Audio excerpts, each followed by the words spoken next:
হে friends, good morning. তোমাদের সামনে সকাল সকাল চলে এসেছি বিস্কিট আর কফি নিয়ে। কি করতে এসেছি বলো তো, আর কোন জায়গা বলো তো? অবভিয়াসলি রান্নাঘর, কারণ অনেক সরঞ্জাম দেখছো। চলো আজকে তোমাদের কি কি রান্না হয়েছে বৃহস্পতিবার দিন সেগুলো দেখাই। তার জন্য প্রথমেই নিয়েছি লঙ্কা, মানে শুধু লঙ্কা নয়, ফার্স্টে নিয়েছি মিক্সিং বাটি, তারপর নিয়েছি লঙ্কা, নিয়েছি জিরে ধনে গোটা, গরম মশলার মধ্যে আছে দারচিনি লবঙ্গ এলাচ, আর একটু নুন দিয়ে আর একটু জল দিয়ে জাস্ট ফাইন পেস্ট বানিয়ে নিয়েছি। এবার যে পনিরগুলো আনা হয়েছিল দোকান থেকে সেগুলোকে হালকা একটুখানি জলে একটু বয়েল করে নেওয়া হয়েছে, জাস্ট 1 থেকে 2 মিনিট। তাতে পনিরের মধ্যে যেই নোংরাগুলো থাকে, মিষ্টি দোকানে এমনি তো জানো মাছি পোকা এসব থাকে, আর যদি খোলা থাকে তো আরও কালো কালো কী সব থাকে। তো তার জন্য মা একটুখানি বয়েল করে নেয়, তাতে ছানাটা নরমও হয়ে যায়। ব্যাস, এবার সেই ছানাটাকে নিয়ে নুন হলুদ মাখিয়ে তেলে ভেজে নেওয়া হচ্ছে। খুব হালকা ফ্রাই করবে, জাস্ট এপিট ওপিট। আমার ক্যামেরা ধরতে গিয়ে একটুখানি লেট হয়ে গেছে। তো দুটো ব্যাচে ভেজে নেওয়া হয়ে গেছে পনিরগুলো। এবার আর একটু তেল অ্যাড করা হলো, তোমরা তোমাদের ফ্যামিলির মেম্বার বুঝে বাড়ানো কমানো করতে পারো। সো এবার আমি যে তেলটা দিয়েছি সে তেলটার মধ্যে দিয়ে দিলাম তেজপাতা, দিয়েছি জিরে, কালো জিরে আর একটু রাঁধুনি। এই মিক্সচারের যে ফোড়নটা আছে সেটা দিয়ে তোমরা খেয়ে দেখতে পারো, খুব ভালো লাগে। যে কোনো নিরামিষ জিনিসে তোমরা এই 3টে ফোড়ন ইউজ করতে পারো।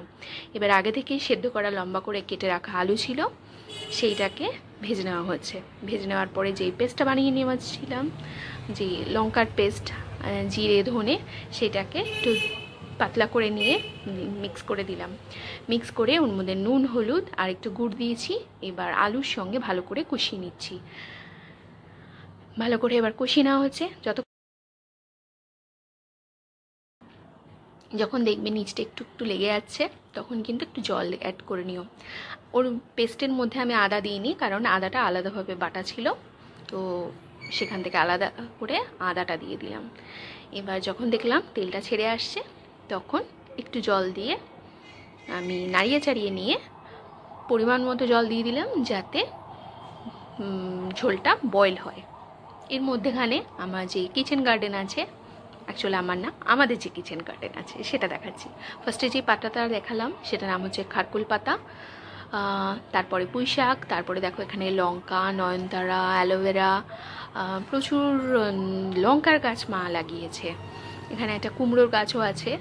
আর এটা হচ্ছে 9 o'clock, যেটার পাতা পায়রা খুব পছন্দ করে আর সব পাতাগুলোকে খেয়ে গেছে। খুব ভালো করে এখনও অবধি ফুল টুল হয়নি। এটা গন্ধরাজ গাছ, পাশে 2টো বেলফুলের গাছ আছে। বেলফুলগুলো এমনই হয় যেগুলোকে কান ধরে নিয়ে আসতে হয়, দেখি ফুল কেমন হয়েছে। তারা বাইরেই বেশি থাকতে পছন্দ করে, একদম বাউন্ডুলে। আর সবচেয়ে সুন্দর হচ্ছে এই 9 o'clockগুলো, একদম ঝাড় হয়ে থাকে, খুব ভাল লাগে। ওই যে ছবি দেখালাম, বাইরের দিকে চলে যাচ্ছে বেলফুলগুলো, গন্ধ বাইরে ছড়ায়, ঘরের লোক কোনো গন্ধই পায় না। এই করতে করতে রান্নাঘরে চলে এলাম। পনিরগুলো দিয়ে দিলাম, ঝোল ফুটে গেছিলো, তার মধ্যে একটুখানি চালের গুঁড়ো দিয়ে দিলাম যাতে ঝোলটা ঘন হয়ে যায়। এবার নামানোর আগে আমি দিয়ে দিয়েছি একটুখানি ঘি, আর গরম মশলা দিইনি, কারণ ওই যে পেস্টটা বানিয়েছিলাম ওটার মধ্যে গরম মশলা আমি আগেই বাটা দিয়ে দিয়েছিলাম। এবার ঝোল কমপ্লিট হয়ে গেল। আর একটা করা হয়েছে তরকারি। আমি এখানে জাস্ট 2টো রান্না দেখিয়েছি, ওকে। তাছাড়া কিন্তু মা অনেক রান্না করেছে, সেগুলো তোমাদের দুপুরবেলা দেখাবো। এবার বরবটিটাকে কেটে নিয়েছে, তার মধ্যে দিয়ে দিয়েছে একটু কুমড়ো, কারণ বরবটি খেতে আমরা একদম ভালোবাসি না। তার মধ্যে একটুখানি আলু দিয়েছে, আর লঙ্কা আগে থেকেই কেটে রাখা ছিল সেটাকেও দিয়ে দিয়েছে। এবার সর্ষের তেলের মধ্যে কালো জিরে ফোড়ন দিয়ে বরবটিগুলোকে দিয়ে নুন দিয়ে ভালো করে ভেজে নেওয়া হচ্ছে, একটু হলুদ দিয়ে। এবার ভেজে নেওয়ার পরে যখন দেখবে তার মধ্যে থেকে একটুখানি জল বেরিয়ে যাচ্ছে আর খুব ভালো করে সেদ্ধ হয়ে গেছে, তখন ওর মধ্যে দিয়ে দাও একটুখানি গুড় বা চিনি। ব্যাস, এবার নাড়তে থাকো যতক্ষণ না বরবটিটা একটু কমে আসছে। এমনি বুঝতে পারবে যে হয়ে গেছে। আর না হলে একটুখানি টেস্ট করে দেখো যে নুন মিষ্টি একদম ঠিক আছে নাকি। তার পাশে লঙ্কা দেখতে পাচ্ছ, যে শুধু রান্না করলেই হয় না, যারা গোছকাজ করে তাদের কিন্তু অনেকটা ভূমিকা আছে রান্নাটা তৈরি করার ক্ষেত্রে। আমি তো জাস্ট নেড়ে দিই, মা এই কাজগুলো করে। সো আজকে আমি করছিলাম, মাকে একটু হেল্প করছিলাম। যারা যারা আমার মতো আছো ফাঁকিবাজ, তারা জানো যে শুধু নাড়লে চাড়লেই রান্না হয়ে যায় না, কিন্তু তার জন্য গুছিয়ে রাখতে হয়, আর সেই কাজটা কিন্তু মারাই করে। এই দেখো, এরপরে বলতে বলতে মা বরবটিটা তো নামিয়েই ফেলেছে। তারপরে মা একটা শুক্তো করছিল, সেটার মধ্যে যা যা জিনিসপত্র আছে দেখেই নিয়েছো। এই রেসিপিটা আমি তোমাদের আর একদিন শেয়ার করে দেবো। জাস্ট আমি ধরেছিলাম, ঠিক আছে, আমি লঙ্কা ছাড়াচ্ছিলাম তো, তাই মা একবার দিচ্ছিল আর আমি একবার ধরছিলাম। দেখো ঘেমে নিয়ে অস্থির হয়ে গেছি, উফ। আর তার মধ্যে যা সুন্দর সুন্দর গন্ধ বেরোচ্ছিল। দাঁড়াও, এই পেস্টের মধ্যে মা কী কী দিয়েছে একটু মনে করে নিই। এর মধ্যে একটু সর্ষে পোস্ত বাটা আছে, নারকেল বাটা আছে, নুন মিষ্টি তো আছেই, তার মধ্যে দিয়ে দিয়েছে কাঁচকলা, সজনের ডাঁটা, মিষ্টি আলু, পেঁপে, এগুলো ছিল। বাস এইগুলো দিয়ে নাড়াচাড়া করে দিল। আমি আর ওখানে থাকতে পারলাম না, প্রচণ্ড খিদে পাচ্ছিল, তো খাবারের প্লেট নিয়ে চলে এসেছি। কী নিয়েছি বলো তো? আজকে নিয়েছি আলু সেদ্ধ আর গাজর সেদ্ধ, একটুখানি নুন আর ঘি দিয়ে মাখা, লঙ্কা দিয়ে। অসাধারণ লাগে খেতে। তোমরা যদি কেউ না খেয়ে থাকো, তোমরা কিন্তু ট্রাই করতে পারো। আর যে সাদা জিনিসটা দেখছো, এটা কিন্তু ছানা, মানে ঘরে যে দুধ কেটে ছানা তৈরি হয়, সেই ছানাটা। ওটার মধ্যে একটুখানি বাটার, নুন দিয়ে, লঙ্কা দিয়ে একটুখানি খেয়ে দেখবে। আমার মা দুধের সরটাকে ওরকমভাবে মাখে, দারুণ লাগে খেতে। কিন্তু আমার এই ছানাটাকে এরকম করে মেখে খেতে হেব্বি লাগে, তোমার আর কিচ্ছু লাগবে না।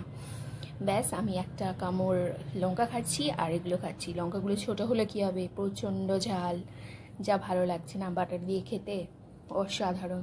তারপরে যে এক্সেস বাটারটা ছিল, মানে একটুখানি বাটার আমি পনিরের সঙ্গে মেখে নিয়েছি বা ছানার সঙ্গে, আর কিছুটা নিয়ে নিয়েছি ভাতের সঙ্গে মেখে নিয়ে গাজর আলু সেদ্ধর সঙ্গে, আর একটু একটু লঙ্কা খাচ্ছি। জমে গেছে সকালবেলার খাবার।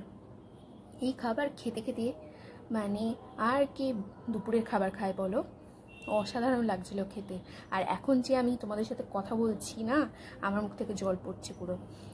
এছাড়াও মা করেছিল সেদ্ধ ডাল, মুগ ডাল সেদ্ধ, যেহেতু বৃহস্পতিবার, তো সেটা নিয়েও একটুখানি খাচ্ছিলাম।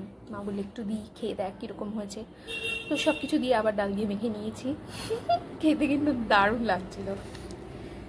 তোমরা কে কীরকম সকালবেলা খাও বলো তো? আমার খেতে কিন্তু দারুণ লাগে। একটুখানি লঙ্কা আর এসব সেদ্ধ, ওফ, ফাটাফাটি। আমার বলতে বলতে কিন্তু খাওয়া প্রায় শেষ হয়ে গেছে, আর পাশে কুট্টুস ঘুরঘুর করছিল, তার জন্য ওর সঙ্গে একটু কথা বলছিলাম আর হাসছিলাম। ব্যাস, আর শেষে আঙুল চেটে আমার খাওয়া একদম ডান।